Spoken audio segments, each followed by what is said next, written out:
پاکستانی عوام کی نمائندگی کرتے ہوئے 29 اکتوبر کو اسلام آباد میں امریکی سفارت خانے کے سامنے امریکی ظلم اور بربریت کے خلاف، اسرائیل کی ناجائز سرپرستی کے خلاف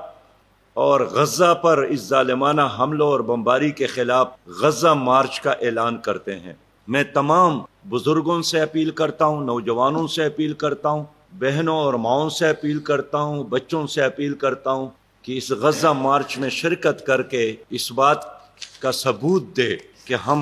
اسرائیل کے مقابلے میں غزہ کے ساتھ کھڑے ہیں، اور ہم وہاں امریکہ سے مطالبہ کریں گے کہ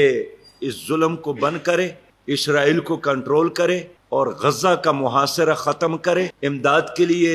راستے کھول دے۔ میرے محترم بھائیوں، انشاءاللہ تعالی یہ ایک تاریخی مارچ ہوگا، اور میں تمام پاکستانیوں سے اپیل کرتا ہوں